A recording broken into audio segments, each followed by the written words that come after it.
Hello, Radhe Radhe my YouTube family. Welcome back to my new blog housewife study blog. ये blog 15 अगस्त का है। उस दिन मैंने सारा रिकॉर्ड करके रखा था, बट वॉइस ओवर कल की, और कल तो कुछ भी रिकॉर्ड नहीं किया क्योंकि मेरा जन्माष्टमी का व्रत था। तो मैं बहुत ही लो फील कर रही थी, इसलिए मुझे कुछ भी शूट करने का मन नहीं किया। तो ये व्लॉग 15 अगस्त का है। इस दिन मेरे हस्बैंड आने वाले थे, इसलिए थोड़ा एक्साइटमेंट थी। इवनिंग तक वो आ भी गए थे। मेरे से ज़्यादा खुशी तो मेरी बेटी को थी। वो बहुत ही एक्साइटेड थी पापा के आने को लेकर। तो उस दिन मेरी सुबह 4:45 बजे हुई। उसके बाद फिर मैं अपने डेली रूटीन की तरह बेटी को दूध पिलाकर सोने दी। फिर मैं अपनी स्टडी के लिए बैठी। यहाँ पर मैं अपना नोट्स रिवाइज कर रही थी। मुझे बताते हुए बहुत खुशी हो रही है कि मेरा सिलेबस साइंस का कंप्लीट हो गया है। उसे लर्न करने की ज़रूरत है, जो ज़्यादा इम्पोर्टेंट है, क्योंकि सिलेबस तो कंप्लीट सबका हो जाता है, बट उसे लर्न करके रिवीजन करते रहना ज़्यादा इम्पोर्टेंट है। इसलिए मुझे अब अपना टारगेट सेट करना पड़ेगा अपनी स्टडी को लेकर। 15 अगस्त को जन्माष्टमी का संजत था, इसलिए घर में बहुत ही सफाई करनी पड़ी। नाश्ता बनाने में भी बहुत देर हुआ और खाने में भी बहुत देर हुआ, क्योंकि पूरे किचन को साफ़ करके फिर नाश्ता बनाना था।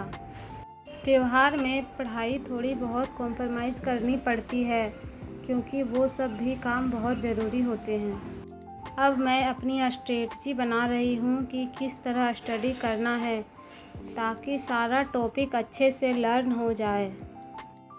मैंने कोई बैच नहीं लिया है, सारा सेल्फ स्टडी कर रही हूँ।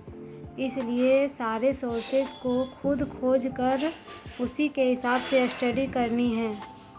अभी तो थोड़ा कम टाइम मिल रहा है, लेकिन मैंने अपनी कंटिन्यूटी को जारी रखा है, उसे कभी नहीं छोड़ रही। स्टडी करने के टाइम तो लगता है कि कितना टाइम मिल जाए कि बहुत सारा स्टडी कर लूँ, और जब नहीं कर पाती तो बहुत ही गुस्सा आता है कि मैं और भी स्टडी कर सकती थी, बट नहीं कर पाई। कभी कभी मन विचलित होता है, लेकिन क्या करूं, आखिर शरीर ही है जो थक भी जाता है, इसलिए ऐसा लगता है। अब अपनी स्ट्रेटजी को बदल कर मुझे स्टडी करनी है। पहले 40 मार्क्स के लिए रूटीन बनाकर उसका स्टडी करूँगी, फिर 80 मार्क्स का तो पैरेलल में चलेगा ही। दोनों बहुत ही ज़रूरी है। वैसे भी अदर स्टेट कैंडिडेट के लिए तो बहुत ही बड़ा कंपटीशन है, बट अपनी मेहनत तो करनी ही है। इतना काम रहता है, ऊपर से दिन भर काम करके फिर थकावट के बीच स्टडी करना। कभी कभी तो मन करता है कि सब छोड़ दूँ। फिर वही बात मन में आ जाती है, क्या इसी दिन के लिए शुरू किया था? जब अपनी मंजिल मिल जाए तो छोड़ दूँगी।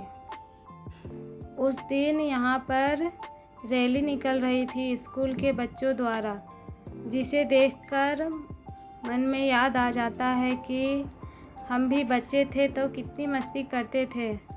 जॉब की टेंशन ना, घर परिवार की टेंशन, बस खेलने में मस्त। और जिस दिन स्वतंत्रता दिवस या 26 जनवरी होता था, उस दिन तो और ज़्यादा एक्साइटमेंट होता था, बस एक लड्डू के लिए या फिर एक चॉकलेट के लिए, जो सोचकर अब लगता है कि कितना बचपना भरा हुआ था उस समय हमारे में। यहाँ पर मैं नाश्ता कर ली थी। उसके बाद फिर थोड़ी देर स्टडी करने के बाद अपने खाने की तैयारी की, फिर खाना खा ली।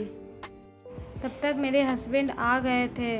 उसके बाद बेटी बहुत ही खुश हो रही थी। उसके लिए क्या क्या गिफ्ट्स आए थे वही वो देख रही थी। फिर मैंने अपनी स्टडी को कंटिन्यू किया। यहाँ पर मैं फिर से अपने नोट्स को रिवाइज कर रही थी। इतनी जिम्मेदारियों के बीच अगर कोई हाउसवाइफ सफल होती है तो उसके पीछे बस उसकी मेहनत नहीं, बल्कि उसके पूरे परिवार की मेहनत, उसके मायके की मेहनत, उसके ससुराल की मेहनत और सभी का सपोर्ट बहुत ज़रूरी होता है। कि कोई भी महिला अकेले अपने दम पर ज़रूर कुछ कर सकती है, लेकिन जब तक सपोर्ट नहीं मिलता, खास करके काम को लेकर, तो फिर वो सफल नहीं हो सकती। क्योंकि सफलता के लिए निरंतर मेहनत ज़रूरी है और जब हस्बैंड का सपोर्ट हो तो वो सफलता जल्दी मिल जाती है। मुझे तो मेरे हस्बैंड पूरा सपोर्ट करते हैं। अभी बेटी उन्हीं के पास खेल रही थी। जब तक वो रहेंगे तब तक बेटी उनके साथ ही एंगेज रहेगी, तो मुझे उतना नहीं रखना पड़ेगा। अभी हस्बैंड को पता नहीं है कि मैं वीडियो बनाती हूँ। वैसे उन्होंने मुझे मना किया था, बट मैंने उन्हें बिना बताए स्टार्ट कर दिया, क्योंकि इससे मुझे भी मोटिवेशन मिलता है अपनी स्टडी करने को, तो मैं इसे कंटिन्यू कर रही हूँ। आज के लिए बस इतना ही। कल फिर मिलती हूँ कुछ नई बातों के साथ। Bye bye.